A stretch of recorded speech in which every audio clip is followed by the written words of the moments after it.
Hi అండి, welcome to Vakratunda kitchen. ఈరోజు మనము కొబ్బరి పల్లీల కాంబినేషన్లో హోటల్ స్టైల్లో పచ్చడి తయారు చేసుకుందాము. ఈ పచ్చడి ఇడ్లీ, దోశ, వడ ఒకటేమిటండి, ప్రతి బ్రేక్ఫాస్ట్లోకి, టిఫిన్లోకి కాంబినేషన్గా సూపర్గా ఉంటుంది. మరి దీన్ని తయారు చేసుకోవడానికి ప్యాన్లో 1 కప్పు పల్లీలు వేసుకొని లో ఫ్లేమ్లో మంచిగా వేయించుకోవాలి. నిదానంగా, హై ఫ్లేమ్ పెట్టకుండా ఇలా లో ఫ్లేమ్లోనే పల్లీలు వేయించుకోవాలి.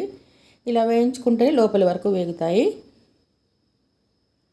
ఇలా పల్లీలు మంచిగా వేగిన తర్వాత ఒకసారి చెక్ చేసుకోండి. ఇలా ఒక పల్లి గింజ తీసి ఇలా అంటే పొట్టు ఈజీగా ఇలా వట్టగానే ఊడి రావాలి. ఇలా అయితే కరెక్ట్గా వేగినట్టు. ఈ వేగిన పల్లి గింజల్ని ఒక ప్లేట్లో వేసుకొని చల్లారనివ్వాలి. తర్వాత ఇదే ప్యాన్లో 1 స్పూన్ నూనె వేసుకొని ఒక 4-5 పచ్చిమిరపకాయలు ఇలా కట్ చేసుకొని వేసుకోవాలి. తర్వాత ఇవి కూడా వేగిన తర్వాత వీటిని కూడా చల్లారనివ్వాలి. తర్వాత ఈ పల్లి గింజలు, పచ్చిమిరపకాయలు పూర్తిగా చల్లారిన తర్వాత కావాలంటే మీరు పచ్చడి పొట్టు తీసుకొని కూడా చేసుకోవచ్చు. నేనైతే ఇక్కడ పొట్టుతోనే చేస్తున్నాను. ఈ పల్లీలు మిక్సీ జార్లో వేసుకొని ఈ వేయించిన పచ్చిమిరపకాయ ముక్కలు కూడా వేసుకోవాలి. తర్వాత ఒక 4-5 వెల్లుల్లి రెబ్బలు, రుచికి తగినట్టుగా ఉప్పు వేసుకోవాలి. ఒక అరముక్క పచ్చి కొబ్బరి ముక్క వేసుకోవాలి. మనం తీసుకున్న పల్లీలకు ఈ అరముక్క సరిపోతుంది. మీరు పల్లీలు తీసుకునే క్వాంటిటీని బట్టి కొబ్బరి వేసుకోవచ్చు. తర్వాత ఇందులో ఒక 1/2 స్పూను పచ్చి జీలకర్ర వేసుకోవాలి. కొన్ని హోటల్స్లో ఇందులో చింతపండు వేస్తారండి, ఒక రెమ్మ. మీరు కావాలంటే వేసుకోవచ్చు, కొన్ని హోటల్స్లో వేయరు, అందుకని నేను ఇక్కడ వేయడం లేదు. తర్వాత కొన్ని నీళ్లు, మిక్సీ తిరగడానికి ఈజీగా ఉండేలా కొన్ని నీళ్లు వేసుకొని ఇలా మెత్తగా పచ్చడి పట్టుకోవాలి. ఇలా మెత్తగా మిక్సీ పట్టుకోవాలి. తర్వాత దీన్ని ఒక గిన్నెలో తీసుకొని ఈ మిక్సీ జార్లో కొన్ని నీళ్లు వేసుకొని ఈ గిన్నెలో వేసుకోండి. వెట్ గ్రైండర్ ఉంటే వెట్ గ్రైండర్లో కూడా ఈ పచ్చడి చేసుకుంటే చాలా బాగుంటుందండి.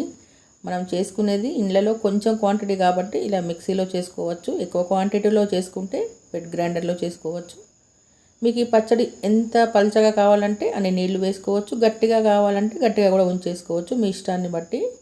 తర్వాత ప్యాన్లో 1 స్పూన్ నూనె వేసుకొని నూనె వేడైన తర్వాత ఒక 1/2 స్పూన్ ఆవాలు, 1/2 స్పూన్ జీలకర్ర, 1 స్పూన్ మినప్పప్పు వేసుకోవాలి.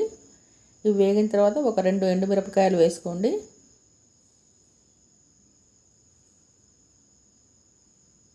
ఇవి ఇలా మంచిగా వేగిన తర్వాత ఈ వేడి వేడి తాలింపును మనం మిక్సీ పట్టుకున్న పచ్చళ్ళలో వేసుకొని కలుపుకోవాలి. అంతే అండి, రుచికరమైన హోటల్ స్టైల్లో పల్లీలు కొబ్బరి పచ్చడి తయారైపోయింది. చాలా బాగుంటుందండి. ఇడ్లీ, దోశ, వడ, పూరి, సర్వపిండి దేనిలోకైనా కాంబినేషన్గా నంచుకొని తినేయచ్చు. మరి మీకు ఈ సింపుల్గా చేసుకునే పల్లీలు కొబ్బరి పచ్చడి రెసిపీ నచ్చినట్టయితే ఒక లైక్ చేయండి. మా ఛానల్ని సబ్స్క్రైబ్ చేసుకోండి. Thank you for watching.